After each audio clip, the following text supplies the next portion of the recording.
prazer aqui, a honra, né? Estou com 3 grandes lideranças que inclusive foram privilegiados aqui com premiação. Nós vamos falar um pouco sobre isso.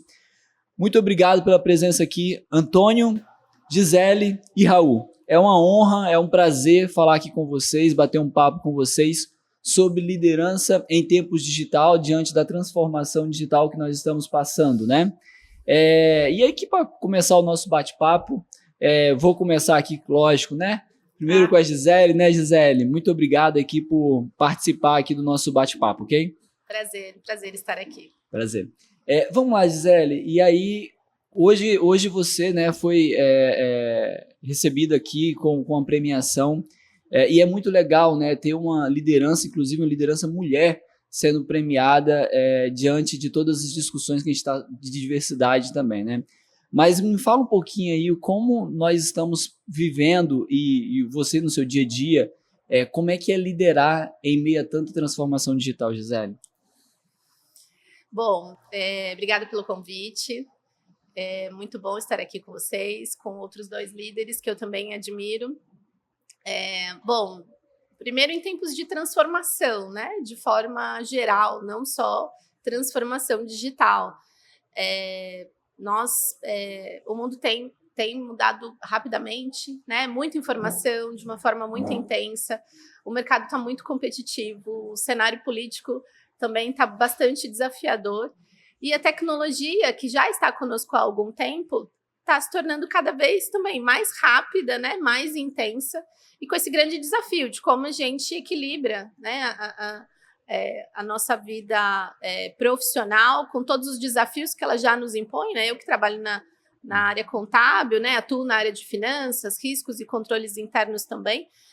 Como a gente toma o benefício da tecnologia para que a gente possa ter muito mais eficiência no nosso trabalho, mas também não deixar de humanizar todos os processos, né? Hoje eu tenho 74 pessoas no meu time, e como fazer com que todos eles estejam também olhando a tecnologia da mesma forma, né? Porque acho que o ponto não é só que o líder tenha conhecimento da tecnologia, mas que também passe para o seu time, né, essa vontade de estar atualizado, e que eles também estejam na mesma página quando a gente fala de tecnologia. Enfim, desafio constante, que já é o mundo que a gente vive, com a tecnologia ainda mais. Legal.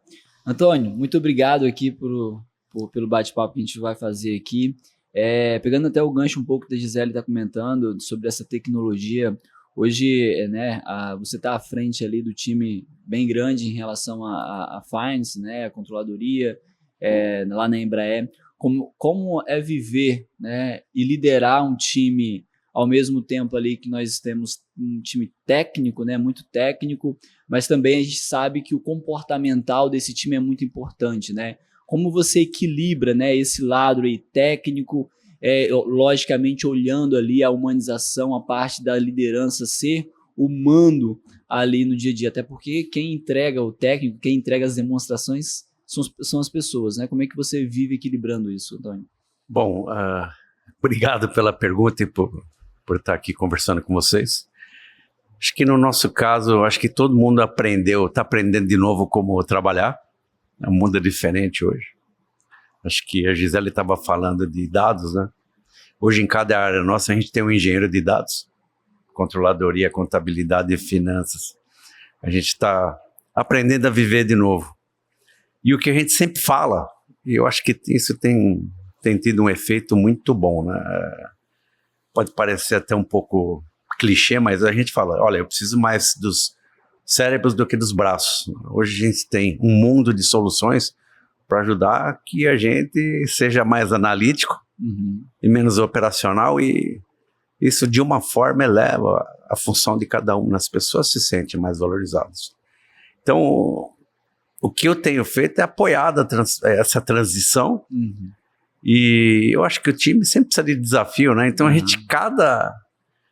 agora a gente está discutindo as tarifas, né? Então, quem está puxando todo esse trabalho dentro da Embraer é o nosso time.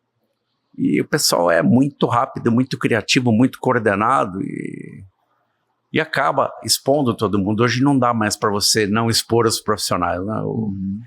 Hoje é um grupo, né? E acho que essa exposição, esse desafio tem trazido para a gente um resultado muito bom. O que acho que o meu papel ali é como é que eu faço para levar toda essa gente para um outro nível, né? Para que eles se desenvolvam, continuem crescendo e talvez até de um pouco de forma mais rápida do que era talvez Raul, no nosso tempo, né? Hoje eu acho que a velocidade é um pouco mais rápida, mas o que a gente tem feito é isso, reaprender como trabalhar e puxar desafio para todo mundo, e desafio não falta no mundo de hoje, né? Legal.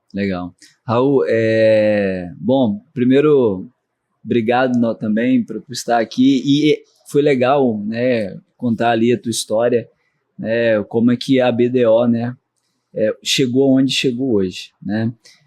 E claro, ela chegou também através de acreditação em pessoas, né? O Antônio comentou aqui do desenvolvimento, você também comentou na tua fala sobre desenvolvimento, né? Das pessoas, né? Como é que foi essa história aí de desenvolver e acreditar nas pessoas para chegar hoje no time, se não me engano, 2.000, 2.300, 2.200, 2.100 pessoas, e eu falo pessoas mesmo, porque é gente que faz o negócio, né, acontecer. Como é que foi essa história aí na acreditação da humanização das pessoas ali no processo? Isso meio faz parte da profissão mesmo também, isso, né? Porque nós começamos, ou recrutamos meninos muito jovens, quer dizer, na faculdade com 18, 19 anos. Nós sempre procuramos fazer isso ao longo da minha vida. Cada funcionário que entra na minha empresa, hoje já não se usa mais isso, né? Mas eles recebiam o cartão e a chave do escritório. Vem a chave, no primeiro dia, Pica-Pau já recebi o cartão e a chave. Você deve ter recebido o cartão e a chave no primeiro dia. Já recebido por quê? Tem uma história de BDO aqui? De Terco. De Terco. Okay. E a Terco foi uma empresa antes da LCS, foi a Terco. Sim. E com isso, é a forma que você já está mostrando, opa, estou contratando gente para ser sócio. Esse camarada, ele é meu par. E aí você tem uma pirâmide mais achatada, porque no fundo, nunca você vai falar, é o presidente, não sei o quê, não, é o coordenador, acho que eu falei ontem. No fundo, nós somos coordenadores, porque o pessoal está aí, nós temos as mudanças, elas estão cada vez mais ocorrendo. Você está falando com um camarada que, quando eu descobri que o fax existia, através de anúncio no negócio coordenado do Estadão, paguei $2.500 no primeiro fax. Isso em 87, acho que 87. $2.500 um fax. Porque foi quando a gente descobriu que existia. E daí você tem que estar sempre acompanhando. Isso eu sempre procurei fazer. Procurei fazer e jogando para o meu pessoal. E sempre se apresentando como esse é um time, conversando. E recentemente nós estamos hoje, estamos falando de tecnologia que mudou, mas nós temos a Covid. A Covid também mudou. Ela virou um grande desafio de realização. Porque você faz negócio com pessoas. Sim. O grande desafio que você tem é trazer esse pessoal para junto. Porque você precisa formar pessoas.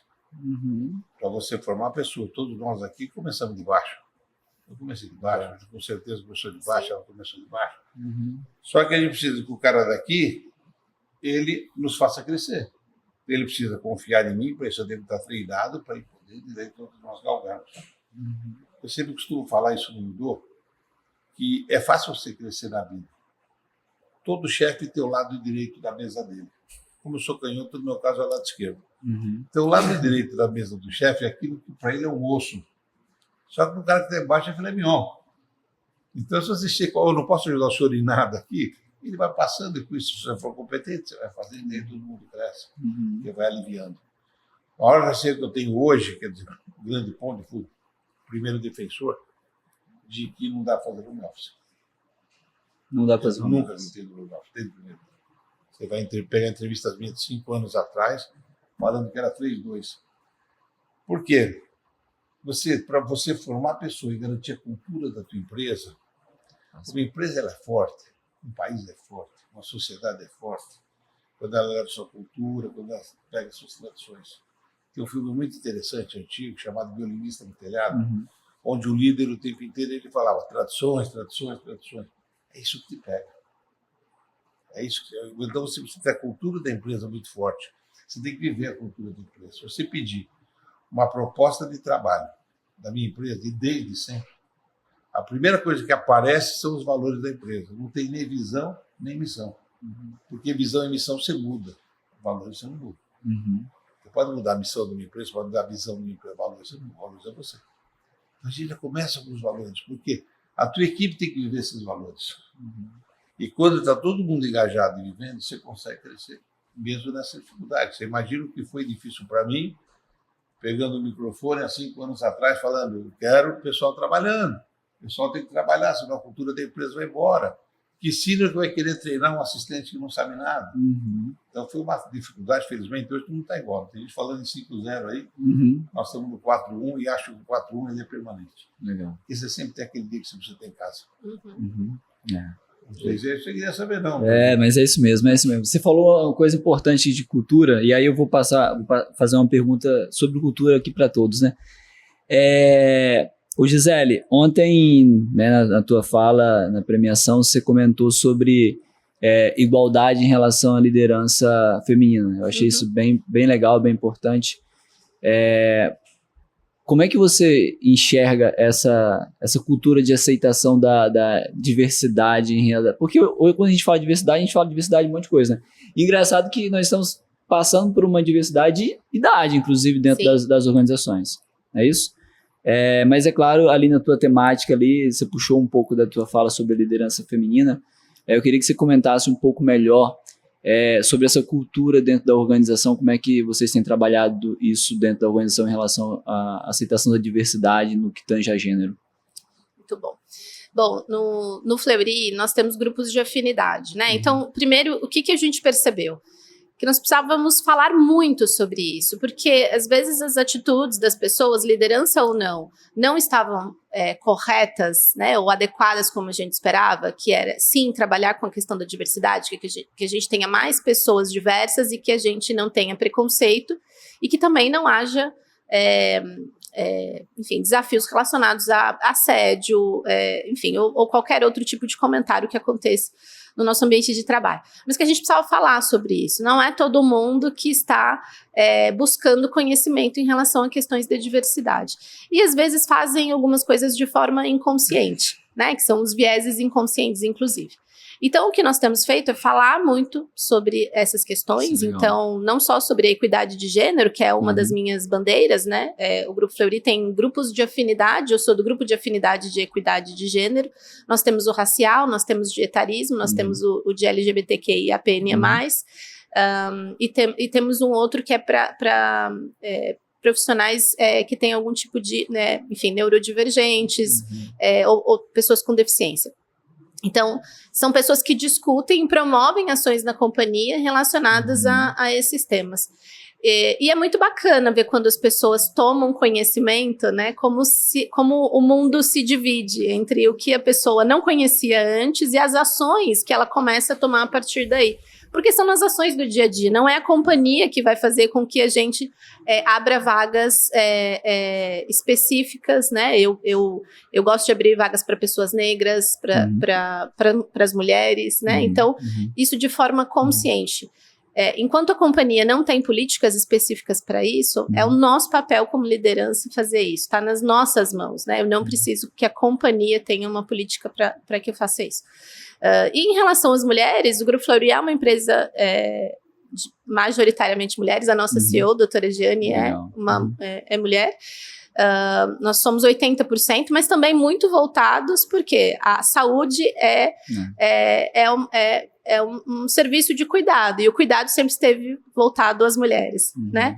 O que nós precisamos fazer é que esse mesmo percentual ou mais chegue à liderança. Quando a gente fala de 80%, eu estou falando de uma enfermeira, de uma atendente da unidade. Então, nós temos grandes desafios ainda, sendo uma empresa que já tem uma quantidade. Eu sei que tem outras empresas que ainda lutam para ser no mínimo 50-50, nós já ultrapassamos esse percentual, mas ainda tem outras questões para serem discutidas. Legal. Eu acho que toda essa discussão, né, talvez, não sei se vocês conseguem ver o brilho no meu olhar quando eu falo sobre isso, né, então é uma coisa que me motiva. Então, para além da minha atividade técnica, contábil e de finanças, né, eu acho que isso é importante também, é achar outros motivadores dentro do nosso momento de trabalho, né, que a gente defenda como valores também, que acho que é a conexão que a gente tem de pessoal e profissional. Maravilha, maravilha.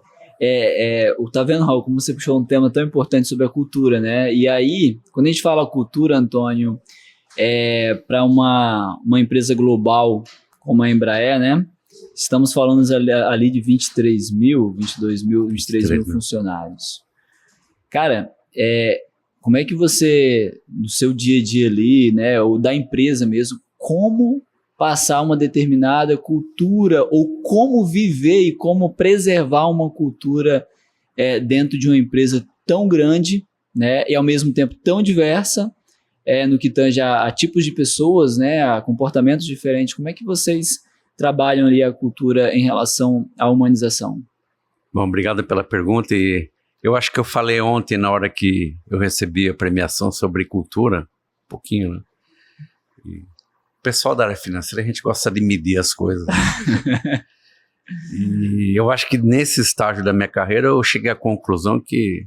E a gente fez um gráfico lá que era a taxa de favorabilidade da Great Place to Work, com o resultado operacional da companhia.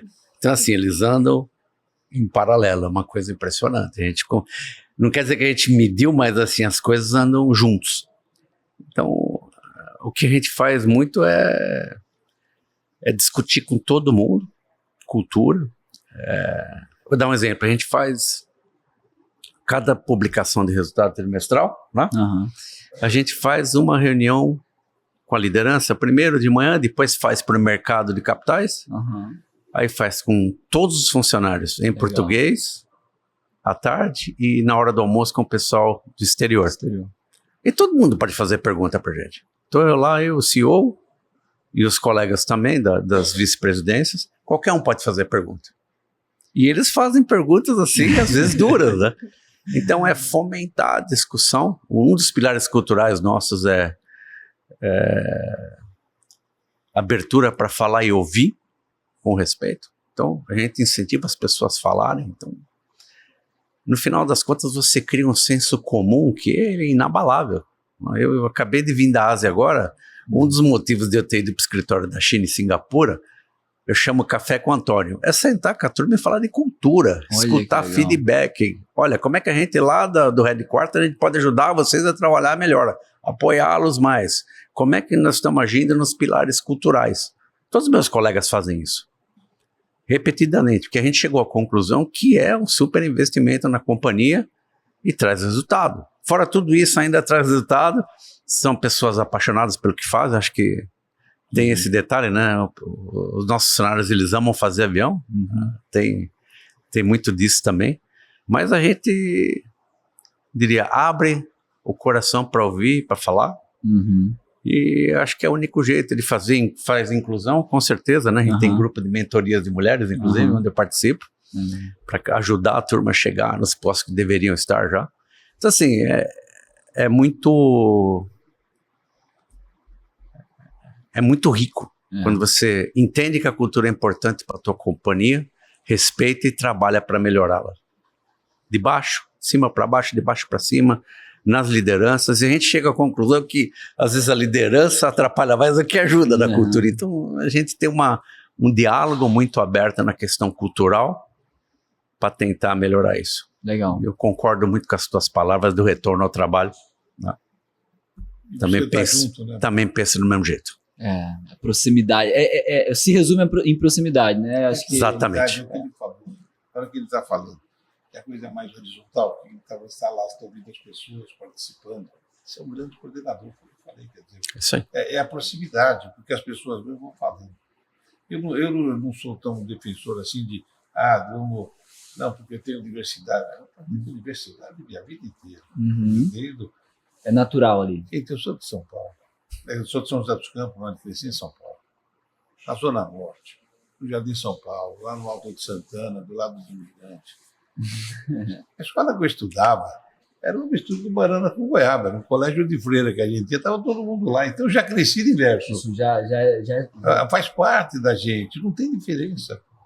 Se você pegar algo que tem, sim, quando ela fala falta mulher na liderança, na nossa empresa, na BDO, 54% do time hoje são mulheres. Legal. Mas isso não se repete na liderança, porque a mulher ela tem um desafio adicional, que é a maternidade, que é o que se espera da mulher dentro de casa. Então, a mulher ela tem que ter serviço, para você conseguir convencer mais o marido a lavar a louça, para ela ter tempo de fazer os outros, porque o filho vai chorar com a mãe, não vem chorar com o pai. E podem falar o que a gente quiser, então o desafio da mãe é maior. E aí o que precisa dar uma forma que a empresa também consiga ajudá-las a ter essa dupla jornada, o marido também ajudar lavando a louça, mas fazer alguma coisa para ela poder se dedicar à carreira. O que acontece entre ter mais mulheres aqui, mas conforme vai subindo o grau, você tem menos mulheres, porque é uma exigência muito grande.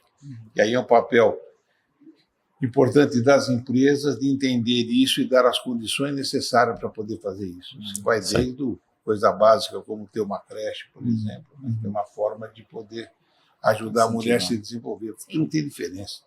Homem, mulher, branco, negra, tudo igualzinho, gente. É o que eu falei, eu cresci no meio disso. Sou fundador da torcida do Corinthians, gente, era tudo igual. É tudo igual, não tem... Legal. E eu acho que se a gente entende que é tudo igual, fica fácil você fazer um time forte e diverso. Que maravilha. Então é isso que a gente procura fazer. Isso eu brinco com o pessoal. Pega o elevador, tem 4 mulheres e 2 homens. Olha, diversidade na prática. Eu acho que é isso que nós temos que fazer. As empresas precisam entender isso.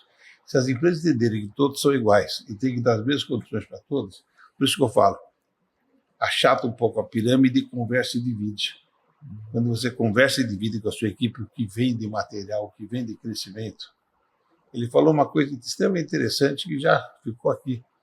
Quando está indo lá em Singapura, como é que eu posso, do Brasil, ajudar vocês a praticarem nossos valores? Gostei muito do que você falou, porque é verdadeiro. Você precisa ter todo mundo engajado num propósito, todo mundo engajado no objetivo. Ele falou, aqui todo mundo gosta de fazer avião. Opa, legal. E eu tenho uma vantagem, todo mundo gosta de fazer contabilidade, fazer consultoria. Então é só a gente dar as condições e treinar esse pessoal para isso. Legal. É o que eu acredito. Ótimo. Bom, acho que papo aqui a gente tinha para o dia todo, né? Acho que, como o Antônio comentou, eu gosto de falar pra caramba, né, Antônio? Mas, assim, é uma oportunidade muito grande de estar com 3 grandes lideranças. Quero, mais uma vez, parabenizar vocês, né? Acho que foi super merecido o prêmio que cada um aqui ganhou. É só um reconhecimento do que vocês deixaram e vão deixar ainda de legado, porque acho que é uma grande coisa importante, é o legado, né? Antônio, mais uma vez, muito obrigado por participar aqui da nossa conversa. Gisele, mais uma vez, obrigado aqui. E obrigado aí também por tornar essa, como o Raul comentou, né?